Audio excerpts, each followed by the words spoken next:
Hello there.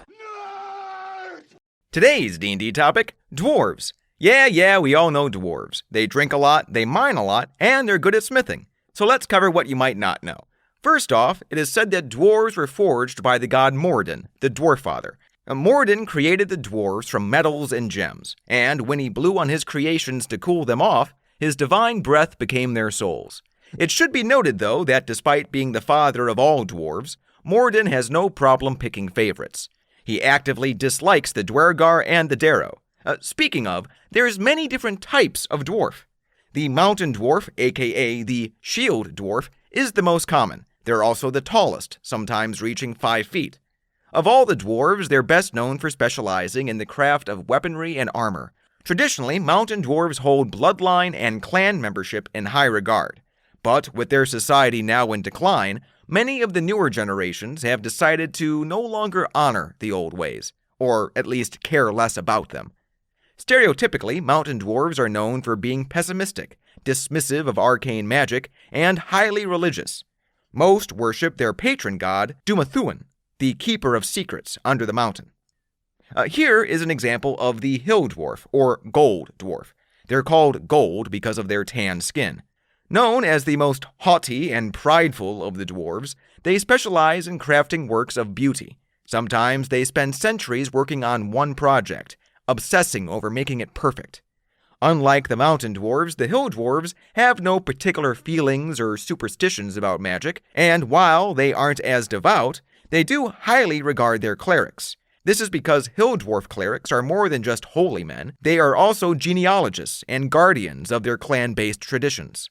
There are also the Grey Dwarves, the Dwergar, who are a very unhappy group of people. There's a reason for this, though.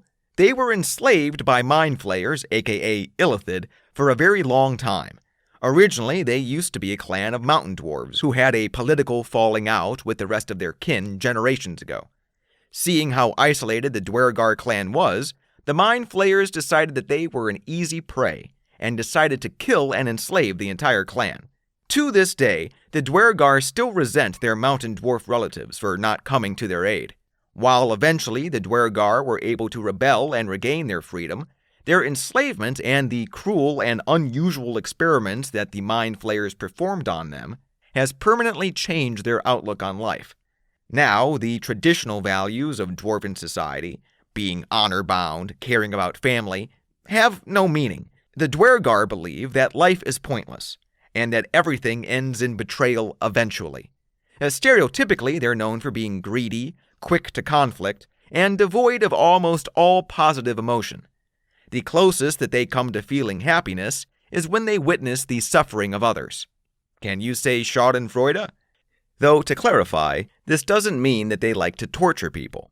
Instead, most prefer more mundane ways of spreading their bitterness, such as not tipping a waiter, or demanding to see the manager. In terms of craftsmanship, the Dwergar only care about functionality, and while their creations are rather plain to look at, they can last eons. What art they do make is typically dark, bloody, and depicting acts of cruelty or warfare. Dwergar are also the most magically inclined of all the dwarves, often crafting unique magic items for their personal use. It is interesting to note that, for some reason, the Dwergar, regardless of gender, evolved to be predominantly bald. Other dwarves make fun of this fact by referring to Dwergar as flatheads. As for the Darrow, which I mentioned previously, it's not clear whether or not they truly count as dwarves, mainly because no one knows their origin. The Darrow resemble Dwergar, but instead of being bald, they have no irises or pupils.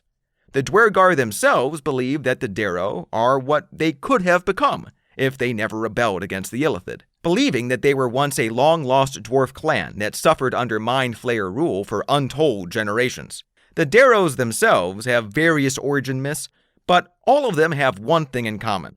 They all believe that their god, Darinka, stole magic from an unknown, tentacled great evil, and in order to escape, sacrificed his own twin brother. Darinka then used the magic he stole to create the Darrow and teach them the values of being cruel and deceitful. Whatever the truth may be, the Darrow are known for their madness. They are cannibalistic, murderous, and suffer intense bouts of paranoia. In other words, don't invite them to a party. Now, as you know, there are many editions of D&D, and within some of these tomes of ancient lore, there have been other types of dwarf. The Inagakali Kurut, or Arctic dwarf, is the shortest of the dwarven subraces at about 3 feet, which I know is in direct conflict to Bergman's rule that states that populations that live in colder climates are larger than their warm climate counterparts. Mail your complaints to WotC. I have no control here. The Arctic dwarf, unlike other dwarves, is known for having a more impressive mustache than beard. They're also known for being curious and friendly, and having a society focused on the entire community rather than clans or families. There's also the jungle dwarves, also called wild dwarves or even greenbeards, and they're what you would think, dwarves that live in the jungle. They reside in Chult primarily, and they typically walk around naked, with only their beards, tattoos, and some mud to cover their bodies. Similarly to the Arctic dwarves, greenbeards don't uphold a clan structure. They regard their whole village as a family. And lastly, there are the Udanir, who don't really even exist anymore, and now they're considered legend. These guys were said to live in the dark recesses of the earth, below the Underdark, diving deeper than any other dwarf. Myth says that they're able to walk through earth and stone at will. They don't eat normal food, instead they ingest gems. And they were known as the Gold Lords because they made the best jewelry ever seen in the world. Now, as I alluded to earlier, dwarves from the main mountain, hill, and dwergar varieties are clan-based societies, and each one of these clans typically has their own specialty in regards to smithing or forging. Therefore, it's custom to send their apprentices to other clans to learn their tools of trade.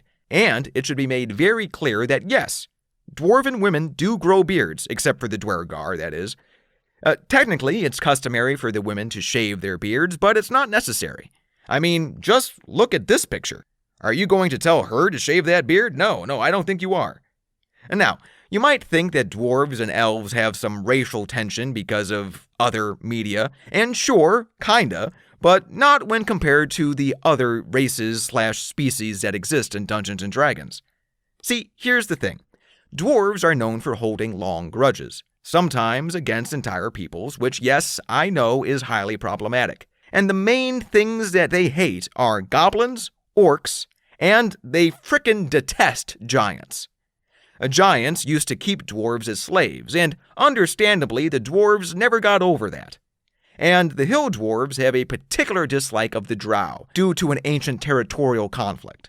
In fact, the only people that dwarves are known for getting along with are gnomes.